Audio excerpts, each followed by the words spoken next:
Hello, ladies and gentlemen of the Comedy Lounge. Going to start us off with a bit of a vibe check. Would you be so kind? Make some noise for me, please. Loud as you can. Ooh, that's good. Not bad for 5 p.m, you drunks. It's going to be a good time. My name is Blake Richardson. I'm your MC for this evening, guys. I'm going to host the festivities for tonight. That's the way the show runs tonight, guys. We've got some of the most experienced comics in the country. Nay, in the Northbridge area. We did what we could on short notice, but it's going to be fun. They're going to be testing some brand new material. You'll be the guinea pigs. It's never been seen before, and some comics will be refining their gold. Now, are you guys pumped for a big comedy show? Are you pumped? Let me hear you.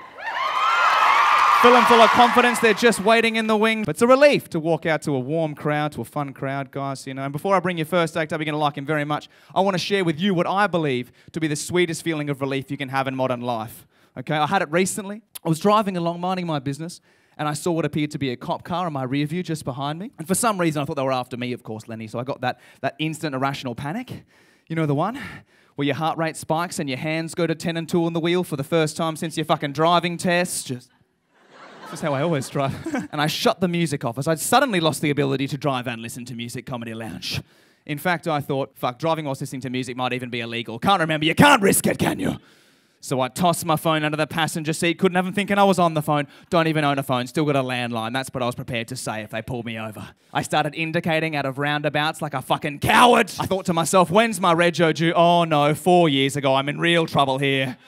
And I was convinced there was somehow cocaine in my boot. I don't remember dealing cocaine, man, but I know it was in there. I'm going to jail, and as all hope seemed lost, they drove by me and I read those two beautiful words, Railway Patrol. Oh!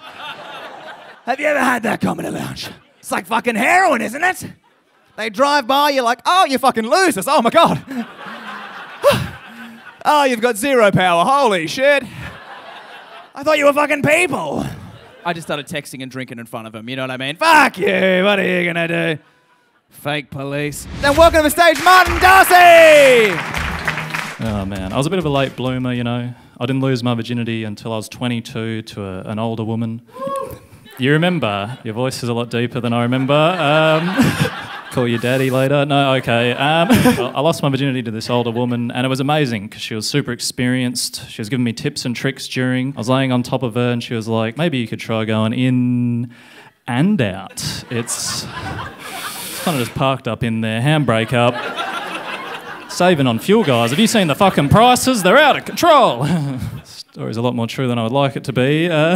We ended up dating for a few years, which is pretty cool. We split up now, but before we split up, we made a porno. And I'll tell her about it one day. No, she knows about it. But I was looking back on the footage, and apparently the camera adds 10 pounds. And if that's the case, I got real problems. Because my penis still looked tiny. It was... Any of my small penis brothers in? Or... Brutal. Welcome to the stage, it's Bron Lewis! Watching babies learn things is pretty cute. When my son learnt how to wave, he didn't know what it meant. He just knew that if he moved everything from his wrist to the tips of his fingers in the direction of someone, that they would smile and return the gesture, and he was drunk with power.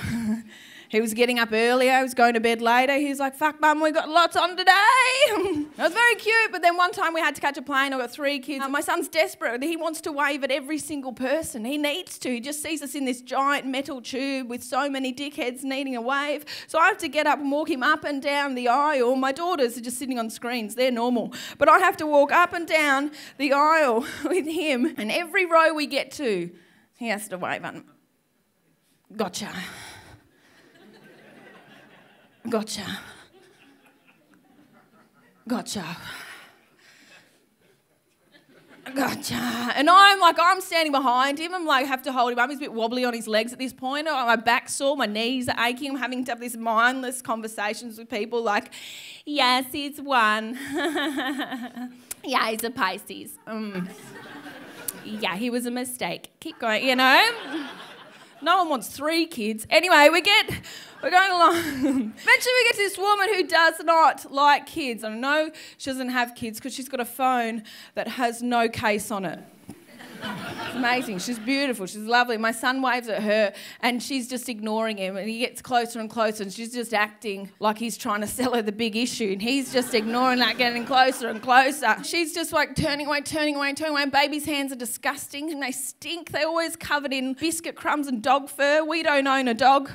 And he's getting closer to her face and she's getting angry, and then eventually he just stops and he thinks, oh no, no one's taught her how to wave.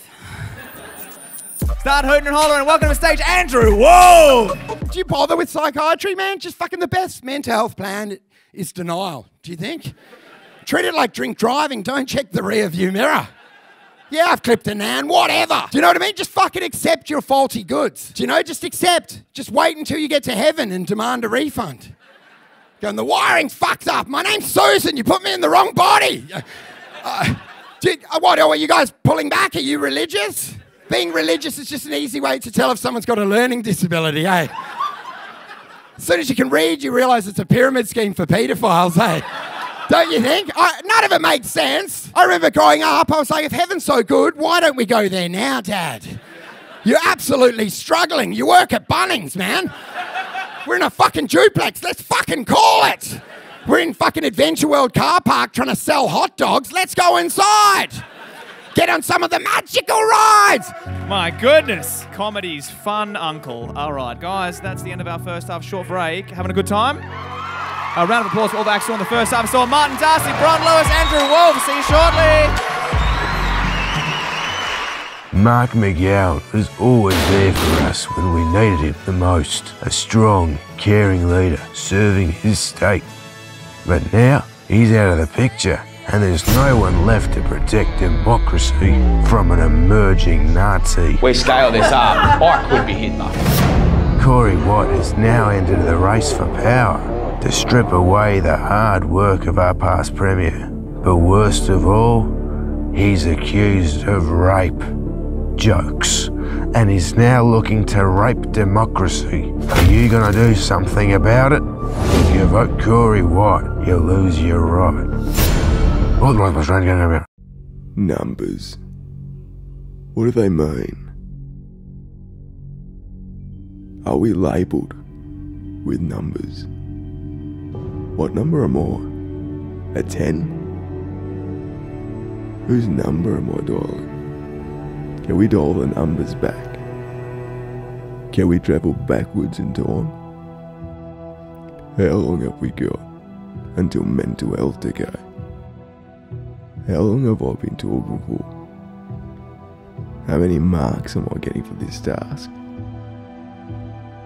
Ones, zeros. Are we a part of a simulation? At the end of the day, the only number you should be worried about is 149-999 drive away. Introducing the new Mercedes. We're back, Comedy Lounge. Had a good break, good times, had fun. Lenny, still here? There he is. God, that fucking Tarakas shirt is blending into that chair nicely, Lenny. I can barely see you. It's good.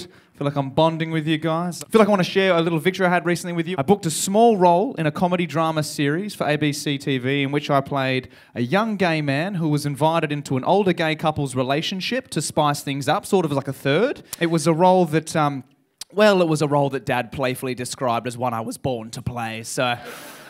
Thank you, Daddy. But I was nervous to play the role, if I'm honest with you guys. And not for the reasons you think. You know, I wasn't nervous about kissing a bloke or anything like that. I mean, my girlfriend's half Italian, so...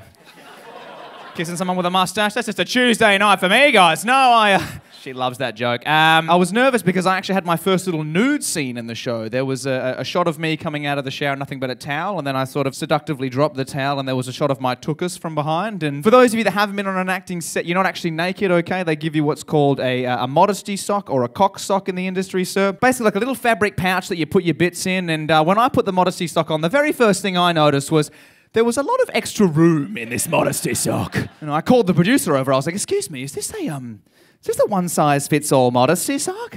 Who wore this before me? The Rock? Is this The Rock's cock sock? What the hell is going on here? I mean, you could clearly see where I ended and the sock just kept on going. It looked more like I'd glued a fucking pantyhose to my groin. It was just blowing around emptily on set as I walked through. It's like I forgot to take the condom on after, you know what I mean? It was horribly embarrassing, but I managed to push through that there. And then indeed, I did have to kiss 2 men in the show. My co-stars themselves are gay men in real life. I myself am a straight man when sober. And they don't make you kiss straight away as well. You know, there's a bit of acting foreplay, if you will. So what they did is they got us together and we started with some like light physical exercise. We're just touching each other's wrists, you know, very safe place, the wrist. And we're starting there and then working our way up the forearms, up the shoulders, just sort of checking in on each other. He checked in on me. It was lovely. He was like, "Are you feeling safe, Blake?" I was like, "I'm feeling incredibly safe with you, Derek. Thank you so much." "Are you feeling safe?" He's like, "Totally. I could probably bash you if I needed to." I was like, "Feeling a little bit less safe now, Derek. If you could not talk like that, that'd be good." And they save the kisses for when the cameras are rolling, you know. So there I am. I'm in the middle of the bed. There's a guy on my right. I got to kiss him first, and there's a guy on my left. I got to kiss him second. They're about to call action. I've never kissed a man before, so as you can imagine, Comedy Lounge, I'm pretty fucking excited. And they call 3, 2, 1 action. In we go. I kiss this gentleman, and I got to say, he absolutely blew my fucking mind. He was amazing, guys. He put all you ladies to shame. He kissed me with the passion of a fucking 1,000 women. Time stood still. My modesty socks started filling up finally. You know what I mean? Comedy Lounge. It was incredible. I was transported back to a past life where he and I were Roman soldiers, lovers and warriors on the battlefield. Some fucking soulmates with this guy. I came zooming back to the present moment. I pulled away from his lips. I was like, "Oh no. I'm gay as shit," you know what I mean? I gotta call my girlfriend, tell her the bad news. I don't know what to do. This is new for me, guys. But the cameras are still rolling. I thought, I gotta kiss this second guy as well. My goodness, this guy might make me come. Let's get into this. I've gone in to kiss him, but unfortunately, he sent me spiraling right back to heterosexuality. He was awful. He was pulling my head in aggressively like I was trying to escape. You know that move, ladies? He was biting my lower lip, stretching it out like a bit of pub calamari, just... You know? And his beard, his stubble. Oh, you got to shave that shit, brother. It hurts. I know what you go through, ladies. He was rashing me up something fierce. I pulled away from his lips. I was like, "Listen, I know I just started kissing blokes 30 seconds ago, but you're fucking doing it wrong, yeah? Derek, get back in here. Let's go again. Come on, Derek. Show him how it's done." You ready to kick off your second half of comedy, guys? You keep that applause going. Pick it up even louder. Welcome to the stage, Bruno Oliveira. I was having a conversation with a female friend of mine, and she's married. She was telling me there's a big difference between a woman looking at you and a woman showing you that they're interested. And I actually had no idea. I was like, what the fuck is the difference? You know what I mean? But according to my friend, though, like this one, a woman's just looking at you.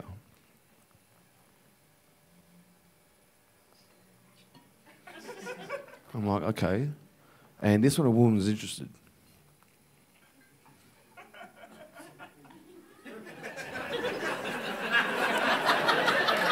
What the fuck?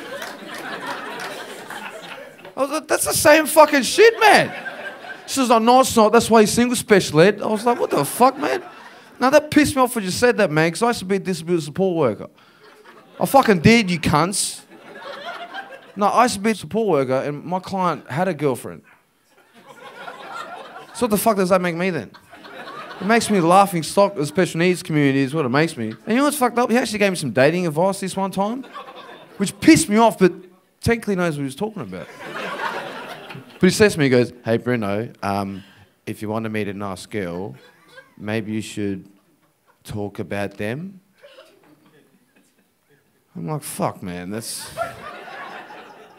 actually pretty good advice, eh? Like who would have thought my client was helping me with my disability? You know what I'm saying?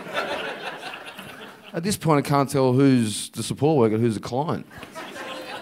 Turns out the cunt's been paid more than me anyways, but... And keep it going for your next act. It's Mr. Corey White! We fucking finally lost that Make-A-Wish Mussolini fuck Mark McGowan. I heard the news and I was like,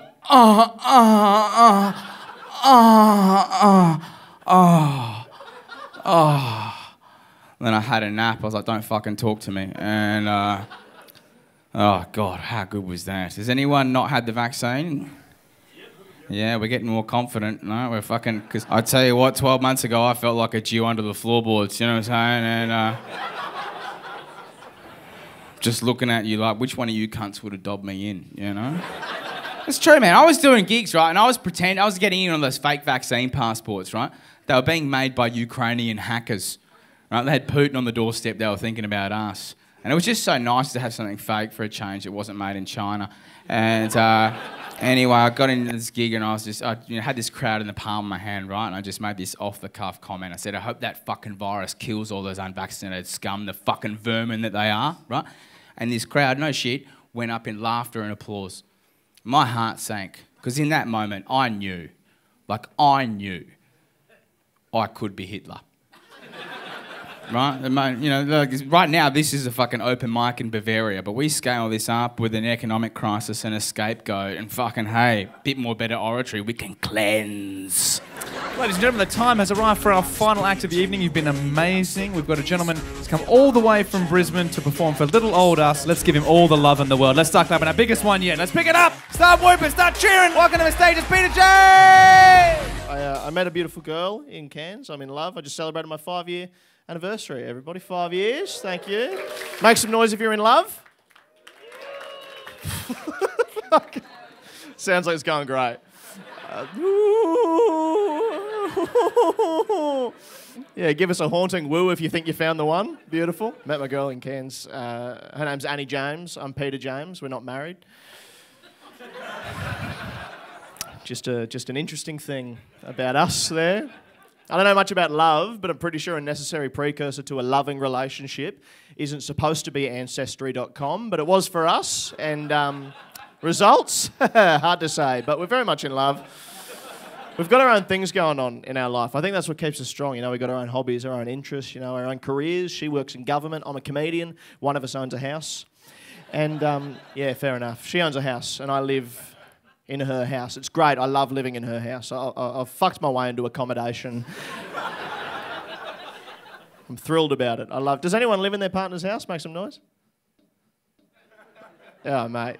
Some of you are lying. You've got to do it. If you're not willing to fuck someone for accommodation, then you're not truly wanting to not be homeless, you know? The old motto, sometimes you've got to get wet to stay dry, you know? Guys, that brings us to the end of our show here at Funniest Five. You had a good time? Fantastic. Thank you so much. You guys have been amazing. Round of applause for all the acts you've seen tonight. My name is Blake Richardson. Thank you so much, guys. We are running behind. So in the words of Peter James, get out of here, you bloody rats. Get out.